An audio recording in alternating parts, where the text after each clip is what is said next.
Twilight Sparkle set down the balloon in Canterlot Castle's main courtyard. The open space was dotted with tents and campfires and lanterns, and dozens of refugees hung together against the chill of the night and the sting of their misery. Twilight helped her passengers disembark. The Cakes gave her one last look of wearied gratitude before trotting off. Moments later, parents came galloping on sight of their foals. Scootaloo was quickly hustled off. Silver Spoon soon followed suit. Sweetie Belle's parents paused in mid-hug of their foal, however, when they spotted the haunted look on Twilight's face. Sweetie's mother faced Twilight, an awful question sitting unasked in her mouth like a squirming insect. Twilight squinted back tears and slowly shook her head. The older mare turned back to her remaining foal and held her close. Her husband did the same. Slowly, they led Sweetie Belle away. Rarity!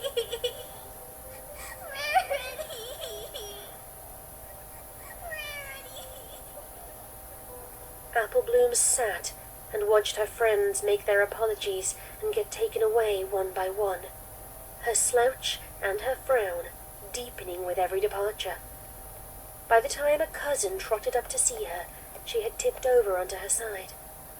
Apple Bloom? Asked the green-maned yellow mare softly. It's me, Apple Fritter.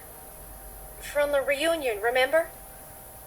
Apple Bloom didn't answer. I saw the farm when the Pegasi lifted me. It's just terrible. I'm so sorry, Sugar Cube. Don't call me that. Apple Fritter flinched.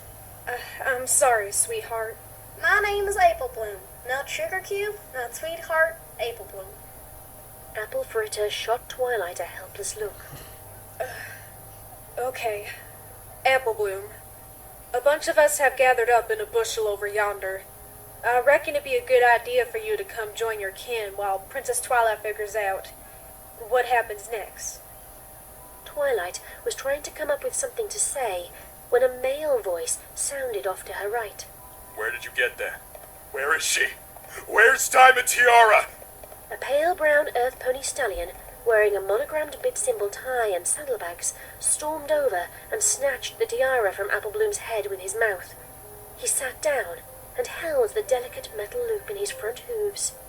His lips trembled, and he quickly stowed the tiara in his bags before turning his attention back to Apple Bloom, who stared at him in alarm. Where is she? Where's Diamond Tiara? Tell me! Apple Bloom cringed. Apple Fritter stepped over her in a protective pose and stared the stallion down. I reckon you ought to back off, sir, instead of bullying a child. Where is my daughter? Filthy bitch, stop! Even Twilight was surprised when her voice briefly took on a booming echo. Dozens of staring eyes fell upon her. She paused for a moment and swallowed hard before continuing at a more reasonable volume. Diamond Tiara isn't here. I'm sorry, but she didn't get out of Ponyville in time. Filthy Rich shook his head. No. By the time I got the raft to the school, it was all... But I couldn't see her. She wasn't there. I hoped she... No. His shoulders jerked. A low moan slipped past his gritted teeth. No! Twilight shifted her weight side to side. The image of Diamond Tiara convulsing in the slime dominated her thoughts.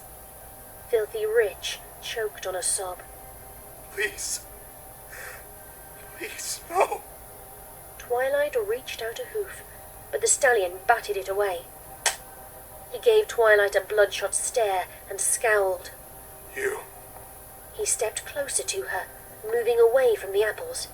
His voice was a low growl. You're a princess now, aren't you? You're the ones we all turn to. You stopped Nightmare Moon, and Discord, and everything else. So do it again. Fix this. You fix this now. Twilight found herself backing away. I tried. I am trying. I rescued every pony I could. I'm trying to. Then try harder! Filthy Rich stomped. His hoof cracked the flagstone path beneath him. Twilight stopped and held her ground. She met Rich's accusing stare and scowled right back at him. Do you think this has been easy for me? I lost friends today. And I lost my wife and little girl! Ugh. Rich slapped Twilight across the face hard enough to make her stagger. In a heartbeat, Pegasus' royal guards descended from above to restrain him. He struggled in their grasp, tears streaking down his cheeks as he continued to scream at the alicorn before him. You fix this, damn it! Do you hear me? You fix this! Twilight stared in wide-eyed silence as Filthy Rich was dragged away. And then she turned and ran deeper into the castle grounds, straining under the weight of the crowd's shocked stares as she galloped toward the castle. You fix this, damn it! Do you hear me? You fix this!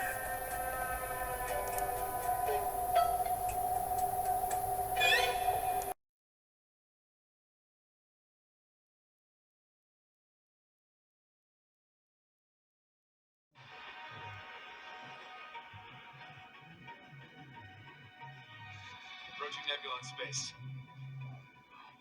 That's weird. Ironhide. Sort of.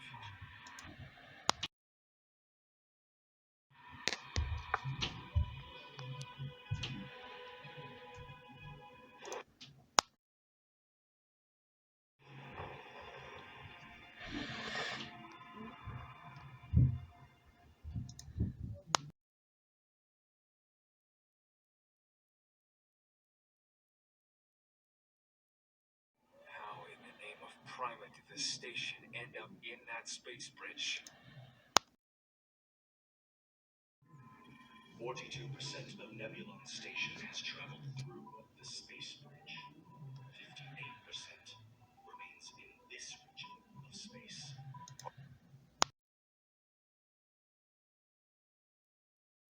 Negative.